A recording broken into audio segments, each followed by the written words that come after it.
नमस्कार दोस्तों, आज का हमारा टॉपिक है sum of two number in C program. तो हम सीधे टॉपिक पर आते हैं और हमारा क्वेश्चन है write a program sum of two number. तो हमारे प्रोग्राम में सबसे पहले आता है हेडर फाइल। प्रत्येक प्रोग्राम में हमें हेडर फाइल को डिफाइन करना मोस्ट होता है।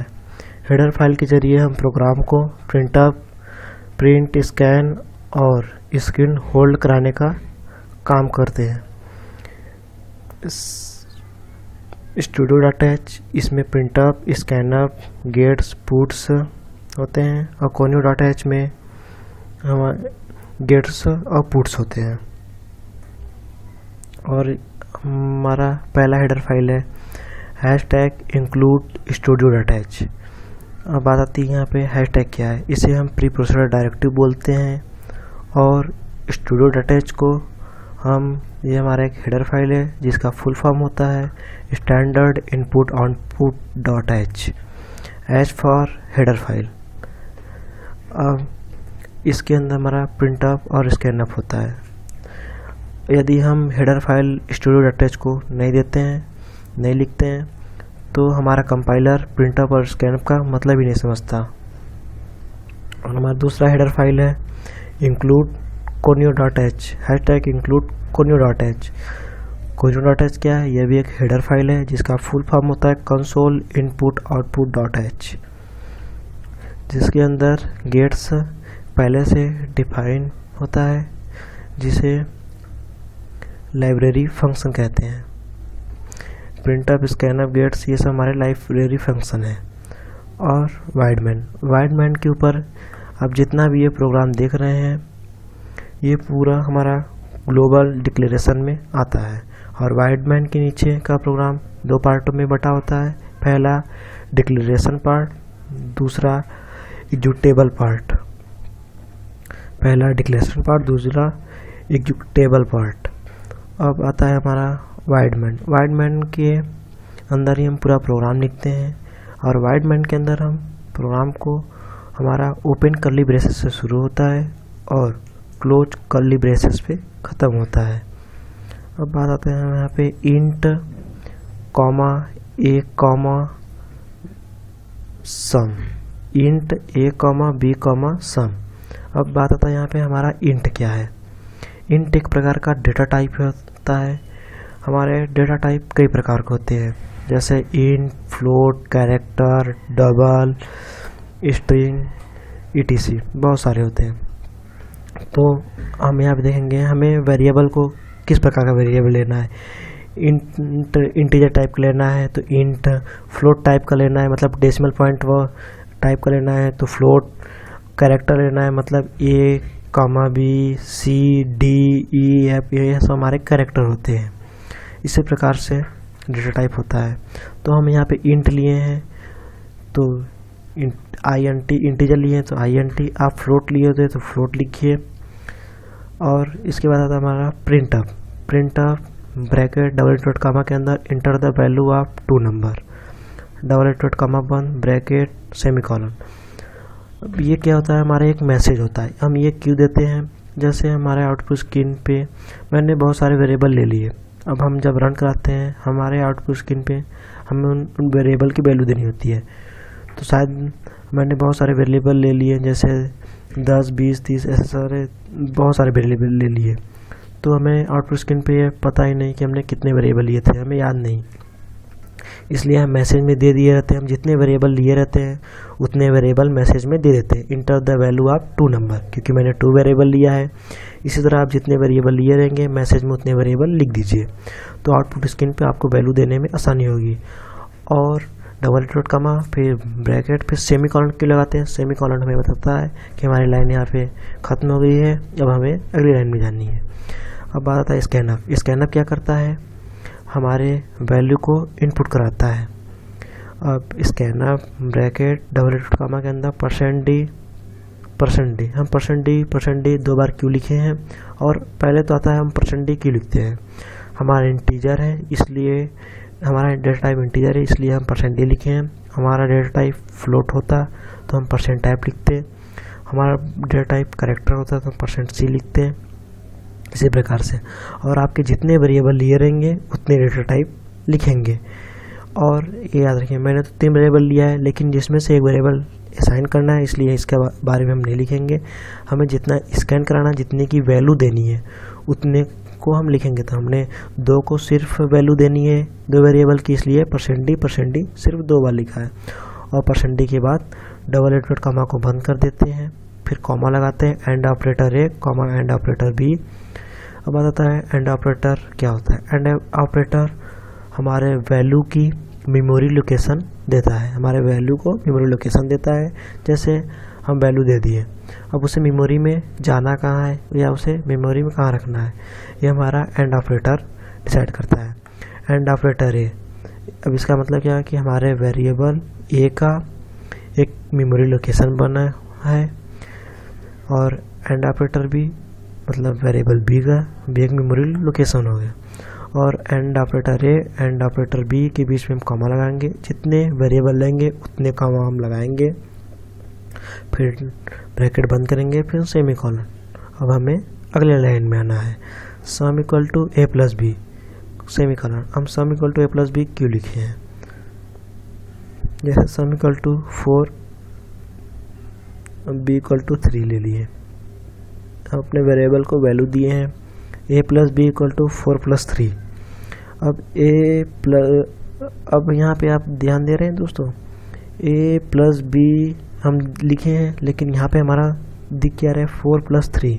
ये क्यों हुआ, क्योंकि मैंने यहाँ पे a इक्वल टू 4 और b इक्वल टू 3 ले दिया, इसलिए हमारा a की जगह पे 4 और b की जगह पे 3 ले लिया। इसका मतलब क्या होता है कि इक्वल टू के राइट साइड वाला अपनी वैल्यू को लेफ्ट साइड पे असाइन कर दे रहा है। तो हमारे इक्वल टू राइट साइड पे वैल्यू 4 है और उसके लेफ्ट साइड पे a है, तो इसकी वैल्यू मतलब 4 a पे असाइन हो गई है। अब इसी प्रकार से हम तीसरा वेरिएबल जो सम लिए हैं उसको लिखते हैं, फिर equal to a plus b. a plus b पे हमारा क्या है 4 प्लस 3। अब इसका मतलब ये हमारे लेफ्ट राइट साइड में इक्वल टू के, तो क्या करेगा लेफ्ट साइड पे असाइन होगा, तो मतलब ये सम पे असाइन हो जाएगा। अब a प्लस बी की वैल्यू क्या है 4 प्लस 3। अब 4 प्लस 3 मिलकर कितने हो जाएंगे 7 ऐड हो गया, तो 7। अब 7 क्या होगा इक्वल टू की राइट साइड में है, तो सम पे असाइन हो जाएगा। अब सम पे असाइन हो जाएगा तो हमें प्रिंटअप में क्या लिखना होगा सम, क्योंकि हमारी वैल्यू सम में है। तो प्रिंटअप डबल एडवर्ड कॉमा के अंदर मैसेज देंगे सम अप टू नंबर। यहाँ पे मैसेज में आप कुछ भी लिख सकते हैं, नाम या कोई भी वेरिएबल कुछ भी लिखिए, इक्वल टू %d। अब यहाँ पे %d क्यों लिखते हैं, ध्यान दीजिए दोस्तों, अगर हम 2 इंटीजर लिए हैं तो उनकी जो वैल्यू आएगी वो भी एक इंटीजर ही होगी। अगर फ्लोट लिए तो उनकी वैल्यू फ्लोट होती, अगर जो डेटा टाइप हम लिए रहेंगे उसकी वैल्यू भी वही होगी। तो यहाँ पे आप %d लिख दीजिए, क्योंकि हमारा जो आंसर आएगा वो इंटीजर होगा, इसलिए मैंने %d। और %d की बात क्या लगाते हैं, डबल एडवर्ड कॉमा बंद कर देते हैं, फिर कॉमा लगा देते हैं। अब आया कि हमारे वैल्यू असाइन किस पे हुई a प्लस बी की वैल्यू सम पे, तो यहाँ पे लिख दिया सम ब्रैकेट बंद सेमीकोलन। अब आगे अगली लाइन में get ch bracket open bracket बंद फिर सेमीकोलन। अब गेट ch क्या करता है, हमारे आउटपुट स्क्रीन को रोकता है। अगर हम गेट ch नहीं लगाते हैं तो हमारे आउटपुट स्क्रीन प्रोग्राम रन भी करेगा, आउटपुट स्क्रीन भी आएगी, पर हम उसे देख नहीं पाएंगे, वो आएगी और तुरंत ही चली जाएगी। अब उसके बाद हम लगाते हैं लास्ट में कर्ली ब्रेसेस क्लोज कर देते हैं, जिससे हमारा प्रोग्राम कंप्लीट हो जाता है। और एक चीज़, हम गेट ch की जगह पे रिटर्न 0 भी लिख सकते हैं। अब अगर हम गेट ch की जगह पे रिटर्न 0 लिखते हैं तो हमें वाइड मैन की जगह पे, यहाँ पे दोस्तों वाइड मैन की जगह पे इंट मैन लिखना होगा। और इंट मैन अगर हम वाइड मैन लिखते हैं तो हमें नीचे गेट ch लिखना होगा, और अगर हम इंट मैन लिखते हैं तो हमें यहाँ पे रिटर्न 0 देना होगा। और एक चीज़ दोस्तों, अगर आप यहाँ पे तीसरा वेरिएबल नहीं लेना चाहते ये सम, तो आप तीसरा वेरिएबल मत लीजिए और इस लाइन को मत लिखिए, और उसके बाद आप डायरेक्ट यहाँ पे लिख दीजिए sum up two number. Message देने के बाद उसका डेटा टाइप इंटीजर था इसलिए %d लगाया, फिर डबल एडवर्ड कॉमा को बंद किया कॉमा। अब डायरेक्ट आप ब्रैकेट में a प्लस बी लिख दीजिए, ब्रैकेट बंद कीजिए, फिर पूरे ब्रैकेट को क्लोज कीजिए, फिर सेमीकोलन। आपकी वैल्यू, आपके आउटपुट में कोई प्रॉब्लम नहीं आएगी। आपका आउटपुट जो इसको लिख नहीं पाएगी वही उससे भी आएगी। हम यहाँ पे सम की देते हैं, हमें इससे सुविधा होती है, हमें एरर ढूंढने में भी आसानी होती है, और बल्कि उसके आउटपुट में कोई अंतर नहीं आता। आप चाहे ऐसे लिखिए चाहे ऐसे, आपको जैसे सुविधा हो वैसे लिखिए। अब हम आपको पूरे प्रोग्राम को रन करके दिखाएंगे अपने सॉफ्टवेयर एडवांस टर्बो C++ पर। तो बिना समय गवाए मैं सीधे आपको ले चलता हूँ हमारे सॉफ्टवेयर एडवांस टर्बो C++ पर, जहाँ पे मैं आपको प्रोग्राम को। अब देखिए दोस्तों, हम अपने प्रोग्राम को इनपुट कराते हैं। सबसे पहले हेडर फाइल इंक्लूड stdio.h, जिसके अंदर printf और scanf डिफाइन होता है। दूसरे हेडर फाइल इंक्लूड conio.h, जिसके अंदर getch डिफाइन होता है, जो कि एक लाइब्रेरी फंक्शन है। अब प्रोग्राम वाइड मैन से शुरू होता है और ओपन कर्ली ब्रेसेस के अंदर प्रोग्राम लिखना शुरू करते हैं। इंट, जो कि डेटा टाइप है, दो वेरिएबल a, b, सम। फिर क्लियर स्क्रीन। अब आते हैं printf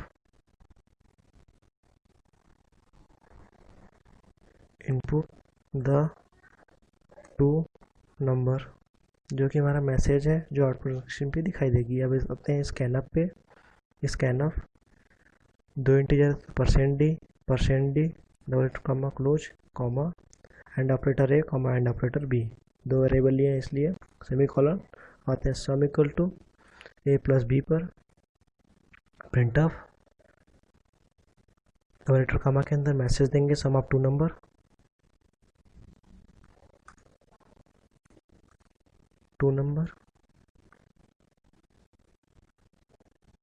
equal to %d comma sum semicolon. आते हैं गेट ch, जो कि हमारे आउटपुट स्क्रीन को रोकता है। अब हम कंपाइल कराएंगे, कोई एरर नहीं है ना तो कोई वार्निंग है। अब सीधे रन कराते हैं। आप वैल्यू को दीजिए 4 7 8 15 हुआ। अब देखिए दोस्तों, हम गेट ch को हटाते हैं तो देखिए क्या करता है। फिर भी हमारा प्रोग्राम रन करेगा। कंपाइल कराते हैं, देखिए कोई एरर नहीं ना तो कोई वार्निंग। कंपाइल रन कराते हैं, देखिए हमारे आउटपुट स्क्रीन रुकी नहीं।